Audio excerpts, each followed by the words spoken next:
Oh boy. Thano and I are boing about something that we will not disclose on this podcast. Art. It is art. It is art. Art of the finest, highest quality. But you know what else is pretty high quality, Thano? Certain film. A certain film.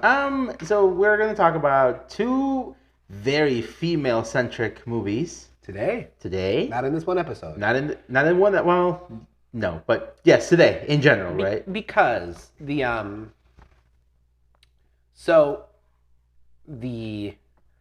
biblical concept of unclean really is when like you take things that aren't supposed to go with other things, and it just like sort of taints it. I feel like if we talked about these two movies together, and I don't even love this one as much as you do, like I feel like if we talked about these two movies together, it would be something unclean. It would be. I can completely agree. So we are talking about Lisa Frankenstein. We are also recording for Madam Web in one sitting. Yep. Obviously, two separate recordings. Very separate. Very different.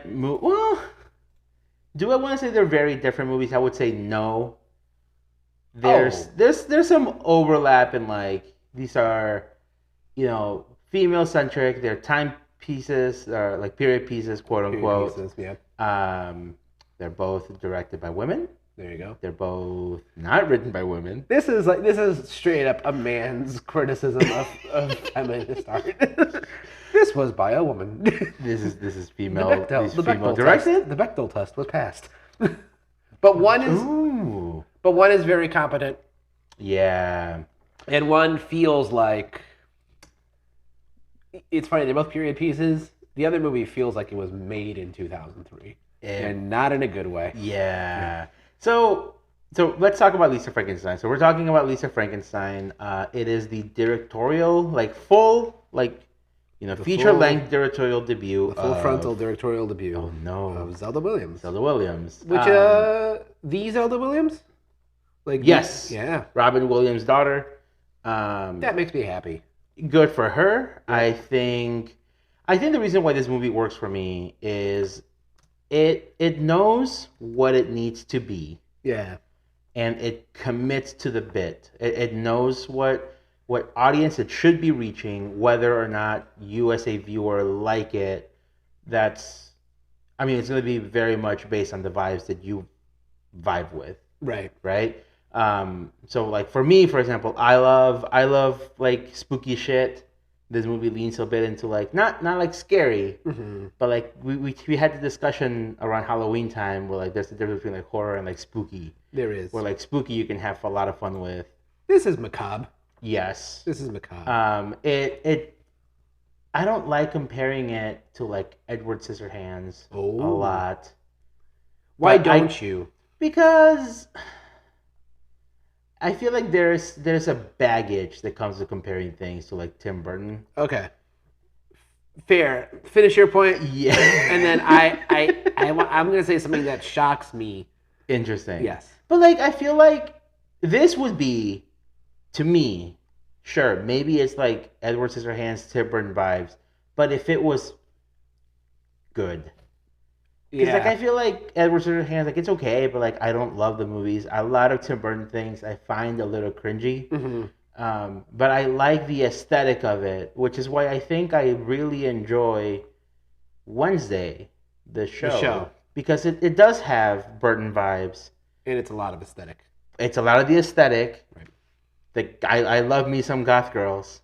You do indeed. But this is a fact. It's a fact. Yeah. But this feels like more competently made. It is known. So, Thano, give us your 2 cents. Here's my 2 cents. I was like a famous, and when I say famous, I think just in my peer group, like Tim Burton hater. Yeah.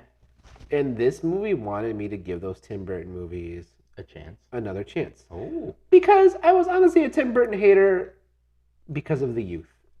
I never really like watched a lot of his films until college or after. Okay. I just saw snippets, but like the super fans annoyed the shit out of me. Okay, so it's the same thing with like we've discussed about other franchises where like maybe you don't really hate the source material because maybe you haven't actually seen it, but the fans are so like I don't hate Man of Steel, but the fans make it hard to even exactly. Okay, I can see exactly. I can vibe with that. And this is where I kind of was with Tim Burton. So I kind of want to give it another shot simply because I bought into the style so much in this movie that I would like to see the more classic version of it and give it a fair shot.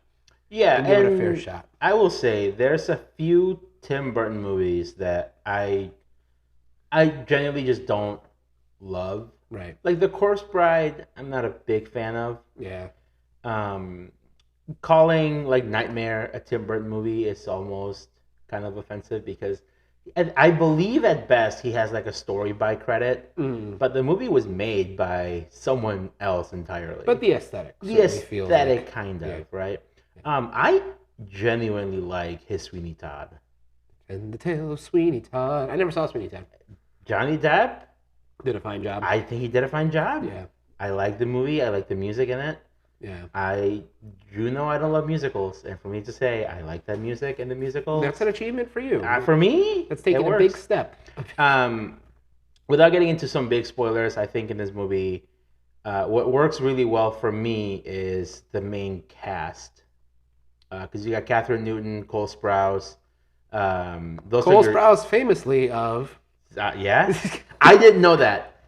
I did not know that Cole Sprouse was Zach or Cody until we saw it together, or no. Katie told me because I was like, oh, I want to see this movie. She goes, oh, me too. And I go, really? She goes, yeah, Cole Sprouse is in it. And I'm like, excuse me, who? Yeah. And I had no idea that was. If I didn't see that in the credits, I would have no idea that he was the monster. Well, it helps that he is kind of gross looking the entire time. Yeah. Up until like the very end where he does start to kind of look more human. Correct. Right? Presentable. Presentable. I do like that this movie is not as stereotypically like rom-com-y as some of the other movies that like would be in this wheelhouse. No. Can you give examples for the people at home? So I know that a lot of people kind of expected this to be like Warm Bodies, which is a very similar but not similar story at the same time, because you have like your girl who falls in love with the zombie is becoming more human. Yeah, I remember trailers for that movie. Yeah, but I feel like Warm Bodies leans more into like the cutesy tropes, right? Where this movie there's a point where like it just kind of goes off the rails. Yeah. With your main character of Lisa? This movie made it hard for me to cheer for anybody. Kind of. I mean, I still cheered for Lisa. This movie becomes kind of a good for her. It certainly does. But it leans into the brutality so much that you're like, ooh. I kind of hoped it leaned more into that. Yeah. Because, like, I don't know. It is a hard PG-13. Certainly. There's some scenes where I was like, is this R? Which is funny because we just talked about Argyle. Which suffered from the opposite problem. Yes. Yeah. So let's go ahead and head in. Oh, are there any negatives that you have in this movie that are not necessarily like spoilerish? No. I don't either. I kind of wish, like I said, that it would lean a little bit more into the like more horror stuff. Right. That's kind of what I was. I mean, saying that the trailer made it feel like it would lean more into that is also a little bit misleading, because the trailer kind of paints this picture like she is the one that brings him back to life, and then shit goes sideways. But it's not, because like right off the bat, like let's get into like the movie. Correct. Right. So kind of to go along with that, like I was expecting her to be the one to like resurrect him and then start like building him together from pieces from other people. So she effectively makes a wish. Kind of. But then it is very vague, and I don't mind that. The movie doesn't get caught up on it.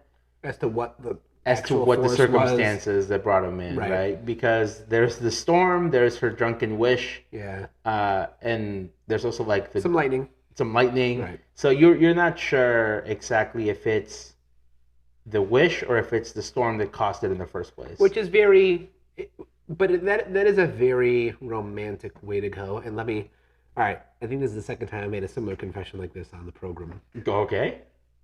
I have taught Frankenstein. Mm-hmm. Once, twice? I don't remember. Have not read Frankenstein. Oh. And it's short.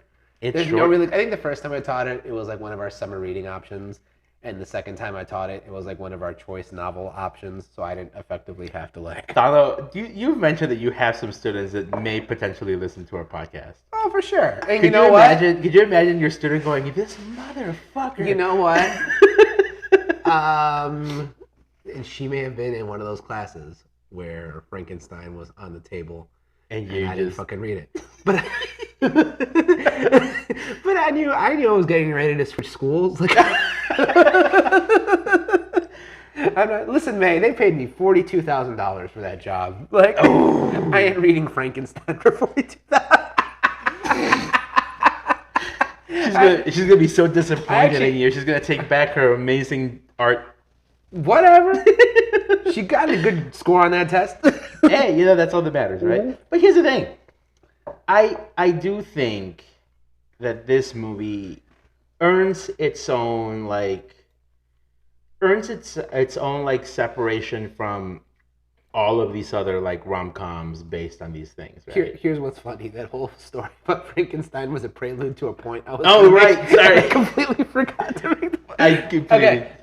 Okay, but romanticism-wise, that tracks. The era of Mary Shelley, it's very nature-focused, human-focused. There's a supernatural, but it's not it's not like a clearly defined fate, or it's not a clearly defined God. So making the choice to make it kind of unclear as to what the animating force was of the monster is appropriate for a Frankenstein adaptation. Yeah. Back to you, Javier. Sure.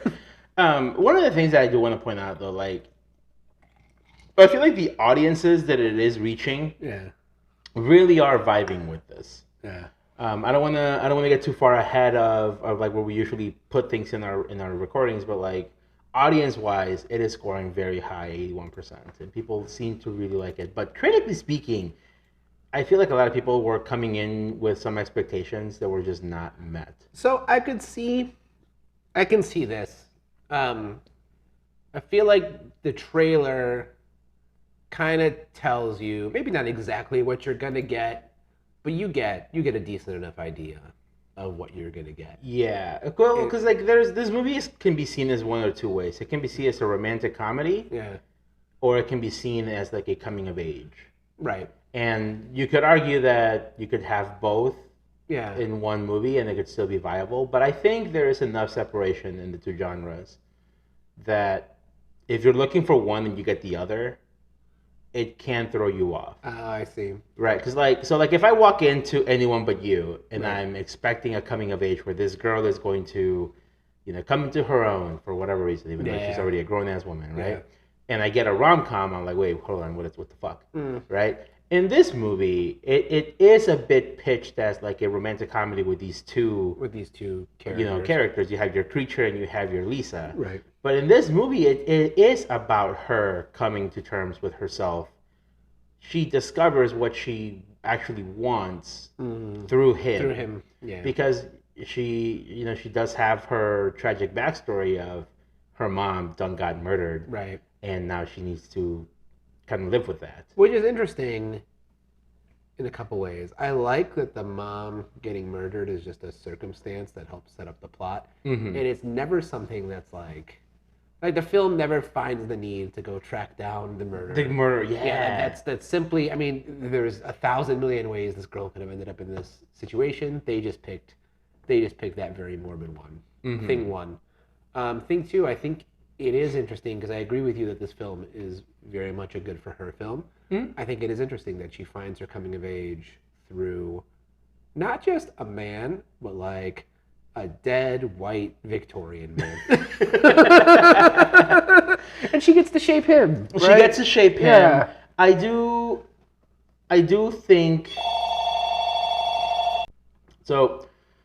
I do feel like his character could use a little bit more developing. Mm. But I think if if you are trying to make this movie a rom-com, you need to do that. If you're making this movie a coming-of-age tale about Lisa, Yeah. then you can get away with him being a little bit more underdeveloped. Which I think, at the end of the day, if I had to pick one, it's a coming-of-age film. Oh, for sure. More so than it is a rom-com. I was not expecting. So this movie kind of starts off like a little goofy. They go to like a rager. Yeah. And they're having fun. They're getting drunk. She gets drugged. She gets essentially roofied. Yeah. And this little dweeb ass kid, like. Which I thought was hilarious. I'm glad we're taking the dweeb ass kids down a peg. For sure. Once again, I think the jocks need to bring us back under their dominion. The nerds. The nerds have gone too far. Like, I think that there is a movie where the, like, because he's not even like a hot jock, right? The guy that she's into, Michael, I think is his name. Yeah, he's like a poetry. He's kid. like, oh, I'm into poetry. I run the literacy club and blah blah blah. There is a movie where he is the one who like becomes like this like molester guy and all that stuff, right? But they don't. They make this the nice guy who then, right, is an asshole and like molests her as she is drunk. Which is also interesting because it wasn't until after the movie was finished that I fully realized it took place in the 80s.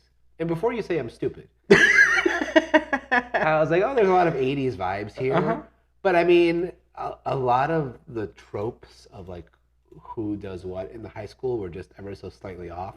That I didn't watch this film as a period piece. I thought this was its own universe, kind of like Bottoms, where you're clearly in a different reality of existence. And you do have that to a certain extent. Like there are some things that happen in this movie that are a little bit more fantastical, right? But it never goes full absurdism. Exactly. Yeah.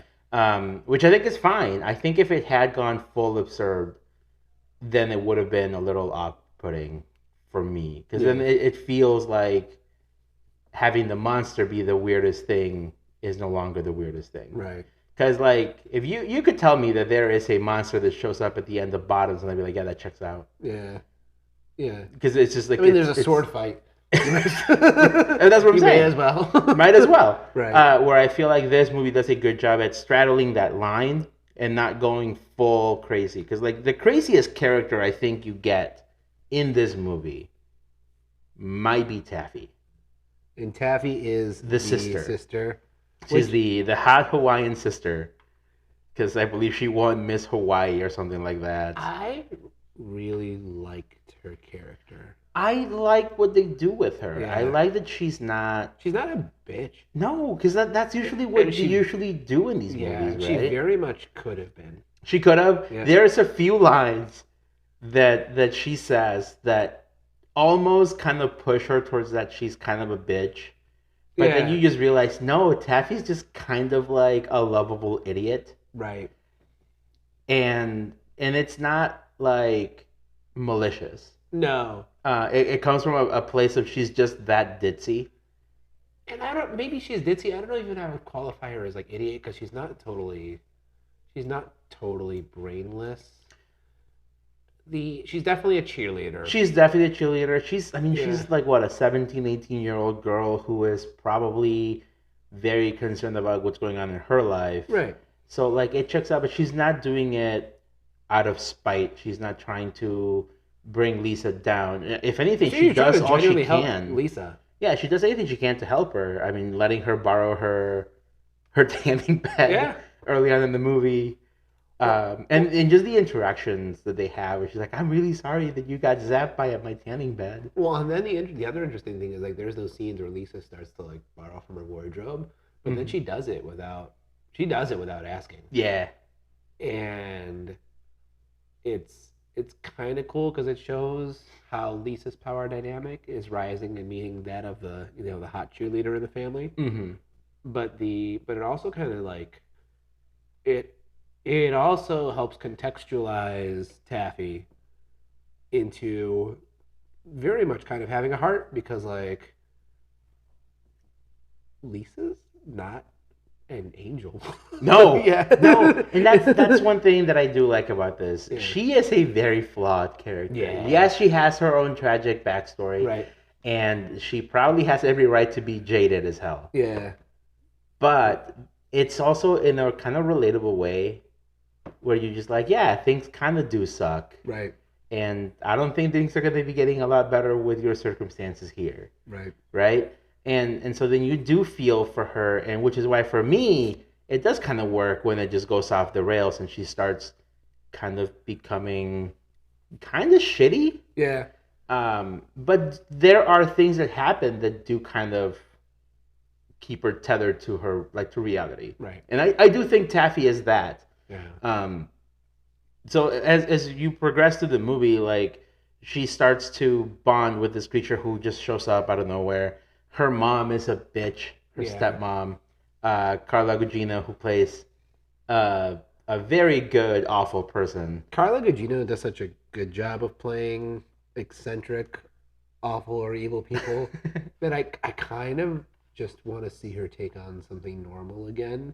Not that I'm tired of this, but I almost want to. I want to remember her as the mom from Spy Kids too. I think that's what I'm kind of. Interesting. I think that's what I'm trying to say. Have you seen her in Gerald's Game? No, I've never seen Gerald's Game. So Gerald's Game's on Netflix. It's Mike Flanagan movie. Okay.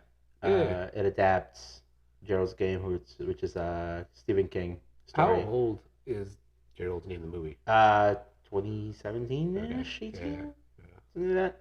But she's good in it, and she's just a lady. Yeah. She goes a bit crazy because of what happens in the story, but she's playing a normal woman, human woman, right? Not this like ethereal, like ethereal, omnipresent being, right? So the whole thing with the way the creature works in this is he kind of, the more he gets, and I can't tell if it's the more he gets replaced with bits and pieces, the more human he becomes, or if it's like a time thing. Because you do see him progressively getting more and more fluid in his movements. He is. I do like his physicality in this movie is actually pretty good. Because he starts like a lumbering. Ooh. We got service. Service? We got service. He starts. Are we paused? We got services happening. Mm-hmm. Thano's fiance Ro brought us some nice, delicious treats. Yeah. She says hello. I completely lost my train of thought here, if I'm being honest. But let's get back to it. What are your thoughts on like the comedy style of this movie? And then we were talking about Carla Gugino and how her character is kind of a bitch. Yeah. But some of the things that she says got like big laughs from me. Yeah. So like that all comes down to, and I don't know how familiar you are with Diablo Cody's work. It is a lot of her writing style and her influence in this movie, which makes sense. She wrote the damn thing. Carla Gugino did. No. Diablo Cody. I see. She wrote Tully, which came out 2019-ish, I think. Yeah. She did Juno. She did Jennifer's Body, which I love. I have not seen Juno. Nor have I seen Jennifer's Body. Jennifer's Body is great. Yeah. Jennifer's Body is great. I think Juno is a very like okay movie, but it has some quippy dialogue that makes it fun to watch. Right. You do see a lot of that in this movie. Okay. Yeah. Like characters will quip. They will do or say like random weird things. Yeah. One of the funniest lines to me is the creature finally gets a second good hand, and so then he like gets so excited he goes and plays the piano, and they do this wonderful little like number where they sing some REO Speedwagon. Yeah. And then she just like he starts crying. And she's like, "Oh my god, you smell like shit." Yeah. She's so fucking mean to him. I I liked that. I like the running joke of his tears smelled so bad, but then after that she goes, "All right, I gotta go change my pad," and I don't know why it made me laugh so hard. It is all right. I'm not gonna insult you by comparing it to 8 Crazy Nights. Wow. I'm not gonna make the comparison, but I will say it is kind of a mean movie. Not nearly to the extent that 8 Crazy Nights is, but like I hard disagree. You don't think it's a mean movie? I don't think I don't mean this as an insult. I think it's kind of it's funny, mean humor. And this guy just got like animated. He can't even talk right, and you're like, oh, your fucking tears smell. But I don't think it's necessarily being said as like you suck because of this. It's just it probably would smell really fucking bad. Does, but there's no sensitivity. No. Oh, by the way, the scene where that first is brought up is genuinely sad because he's like he's miming that he's coming back for her because she said she was with him, and she goes, oh no, I meant like I want to be down there with you, dead, not like together. Yeah. And he starts crying, and she's like, "Oh no, don't cry!" and just like the comedy timing there is so funny, and that's when she leads him into the shower. It is funny. It is. And I think it's the difference there is like, yes, maybe it's a little mean, but it's for the sake of the story. Where I feel like in 8 Crazy Nights, it's just mean to be mean. And that's what I'm saying. I can't in good conscience compare it that way. Put them on a comparable field. Oh! But, remember what I was going to say before Ro brought us some delicious snacks. How dare someone bring us food? How dare she do something nice for her future husband? Yeah. Cole Sprouse does such a good job with like so little to do. Yeah. Right. He doesn't have a lot of lines. Right. You only really hear him speaking at the end of the movie, and all of his character has to come through this physicality of him being like a stiff corpse. And he also doesn't really have like a lot of action. No. Yeah. But when he shows up, right, it's both funny to see, and then there is a scene where it plays it almost a little scary, where he's like stalking Carla Gugino, and he's just like lumbering around. I forget what he's trying to get in the house. Like, she's eating her yogurt. Is he just trying to sabotage her yogurt? Yeah, because she heard him. Oh, sorry, he heard her be very mean towards Lisa. Yeah. So that he's trying to figure out like a way to get back at her. Yeah. And so that he spits a worm into her yogurt. I don't know if it's yogurt or if it's supposed to be like cottage cheese. Yeah, her breakfast. Her breakfast goop. Right. And dude, it's so fucking disgusting to see her just like with a giant. It's a big bowl. I'm sorry, I don't know what it needs to be, but if it's yogurt or if it's cottage cheese, it's too much. The bugs in this movie are so gross. It's a very gross. And it's a constant like joke that they throw in there. That he's always just dropping bugs. Yeah. I think the turning point in this movie is where she kind of starts to. Well, he wants to be made whole. Right. And her only way of getting these body parts are to get them from people she dislikes. Yeah. And I think there could be a way for her to get body pieces without having to kill people, but I do think if this is going to be a good for her, that's not a good revenge movie. Exactly. Yeah. I feel like this movie you could compare it to like Carrie a bit, where someone just is just trying to kind of make it through life, but then people are just like kind of bringing her down. So she brings them all down with her. Yeah. But I do like the fact that in this movie she is kind of going after people who kind of deserve it. Yeah. A bit. I need recollection. Like, who did the body parts? Who so Carla Gugino's. So there's only 3 body parts. Yeah. So it's Carla Gugino's. It's the ear. The ear. The pervy molesty boy is the hand. The hand. Which, ironic. Right. Who's it? The dick. The guy who she likes. Who yeah. Sleeps with her sister. Right. Yeah. And I do think the only one that I would say is deserved, I think, are the mom and the brother. Yeah. Or sorry, the mom and the molesty boy. Yeah, the molesty boy.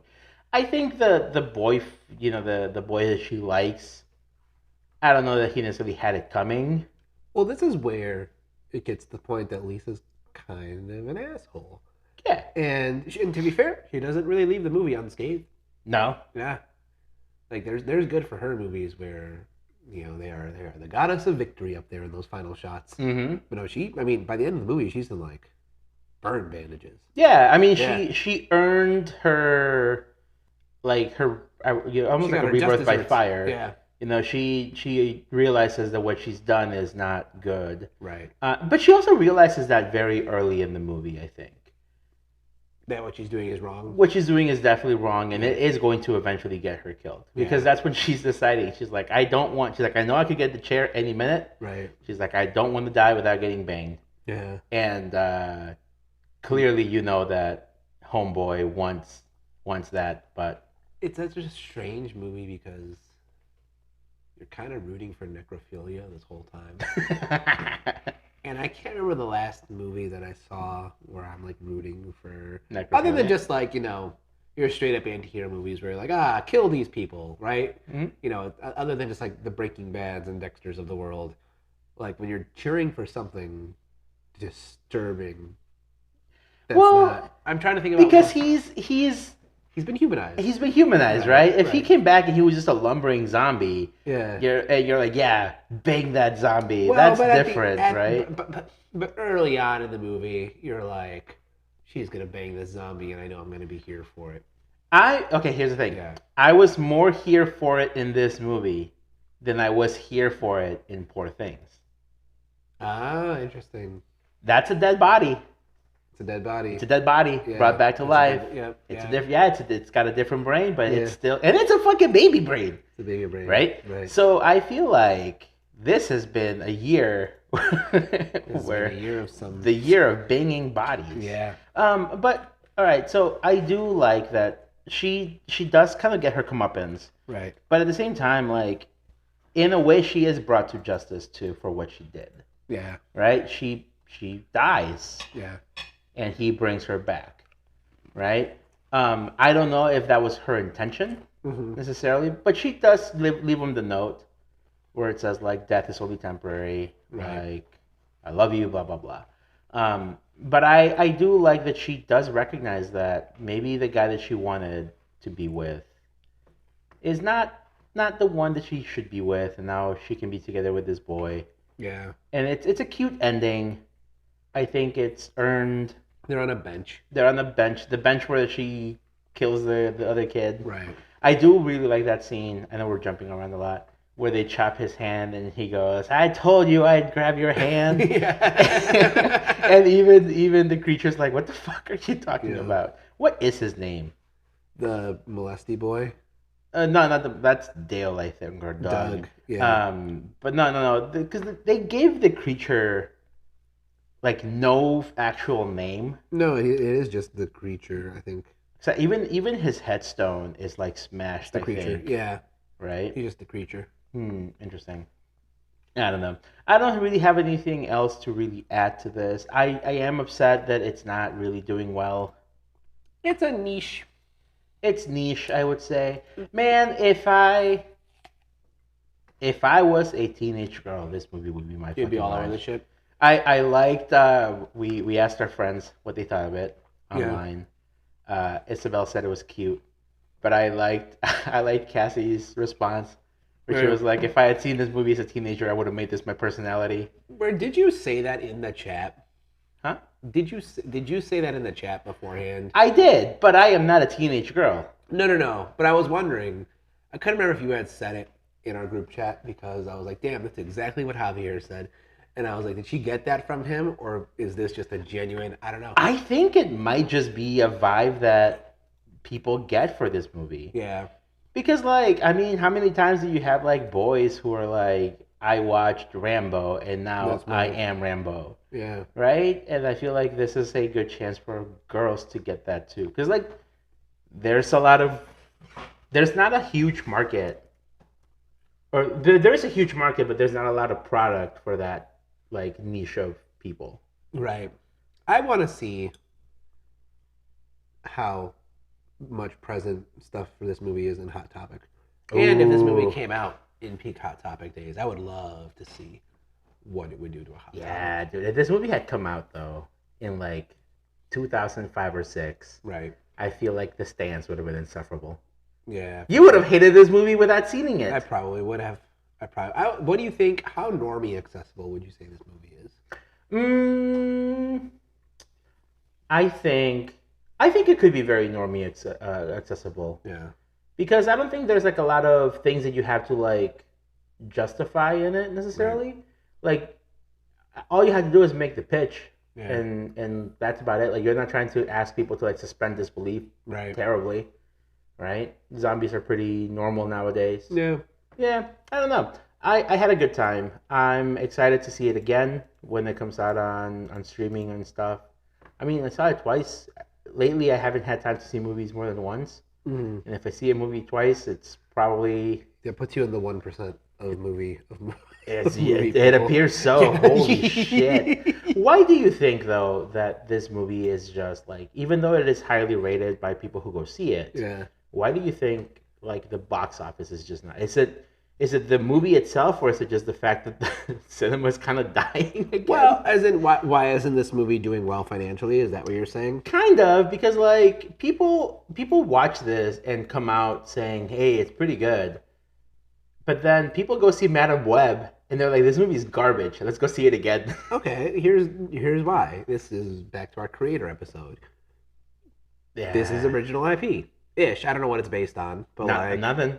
Okay. The biggest thing people say they want originality. No, they don't. Yeah. They want fucking. I mean, they want slop. Here's the thing: Madame Web is not even the first piece of shit movie from like Sony, Marvel. Yeah. We've had a string of them, which we will discuss. Oh boy. Right. There is no logical reason to actually see Madame Web.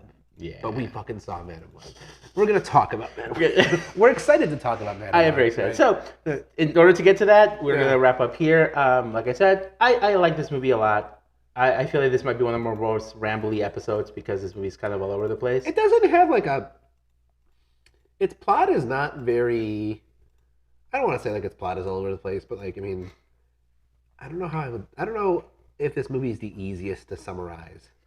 Girl finds zombie. Some weird shit happens. Like weird shit happens. Yeah. Zombie here. Right. Girl one bang zombie. Yeah. Yeah. The end. The end. Girl die. Right.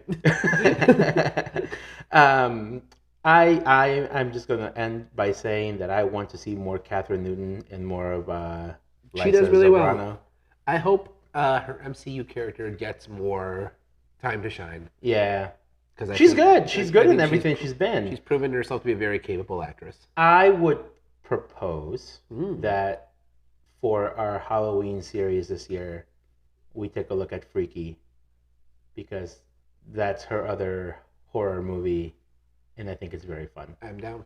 Very fun. All right, everybody. Thank you so much for listening to this podcast. Remember to share and do all the fun stuff.